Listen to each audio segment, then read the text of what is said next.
Ini kita akan tengok tajuk segitiga. Penyelesaian adalah sudut A. Okey. Sudut yang ni kita panggil sudut B. Sudut ni kita panggil sudut C. Yang awak tahu segitiga dia mesti A tambah B tambah C 180 darjah. Sudut dalam segitiga tu. Okey, kemudian dalam tajuk ni awak kena tahu kat mana dia punya pasangan panjang dia. Kalau sudut A kat situ, pasangan panjang dia kat sini A kecil. C pasangan panjang dia mesti bertentangan. Okey, last sekali B pasangan dia bawah ni bertentangan. Yang tu awak kena pasti. Untuk semua segitiga.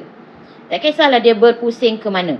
Okey, barulah terbitnya rumus. Yang awak perlu tahu, rumus dalam segitiga ni, dalam penyelesaian segitiga ada 3 rumus. Okey, yang pertama guna petua sin. Petua sinus. Okey, petua sin. Di mana petua sin?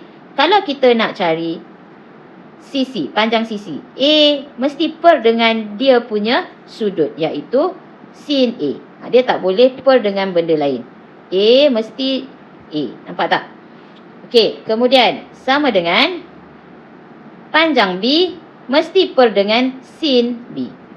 Yang tu mesti ada. Okey, jelas? Okey. B mesti B. B per sin B. Okey, sebenarnya dia C mestilah per dengan sin C.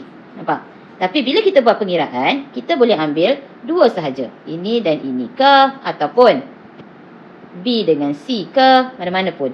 A dengan C pun boleh, tak kisah. Okey. Ataupun kita boleh, kalau contoh kita nak sudut. Bila nak sudut, kita letak sudut ke atas. Sin A per A sama dengan sin B per B sama dengan sin C per C. Okey, boleh? Okey, rumus yang kedua adalah formula petua cos. Cosinus. Okey, macam mana petua cos? Petua cos, okey, awak tengok kat mana sudut, kat mana panjang yang kita nak cari. Contohnya, kita nak cari panjang A. Okey, jadi A ni dia mesti letak kat depan. A kuasa 2 sama dengan, nampak tak?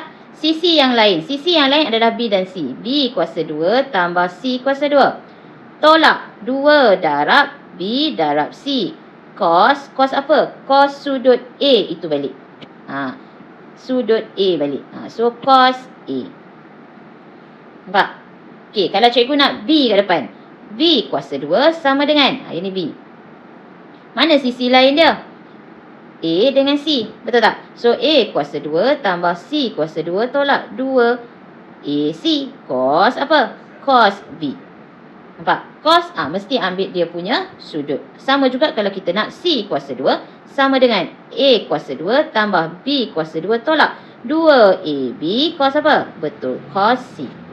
So ia bergantung kepada apa benda sudut yang kita nak cari ataupun apa benda panjang yang kita nak cari.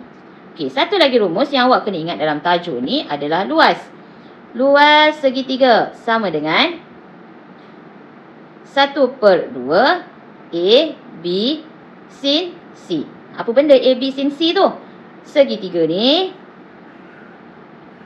katalah cikgu ada sudut C di sini. Maksudnya panjangnya C kat sini kan? Okey, A, B. Dia mesti diapit. Ni sudut A, yang ni sudut B. Cikgu ubah. Okey, so kat sini A, B, sin C tu yang mana? Kita nak cari luas. Okey, dia kalau kita ambil sudut ini, sin C, dia punya tepi-tepi mesti A, B. Nampak? Kalau kita nak, contoh kita nak sudut A. Sudut A, dia punya tepi dia apa? C dengan B. So formula akan jadi 1/2 BC sin A. Tapi formula asal yang dia bagi adalah ini. Okey, boleh?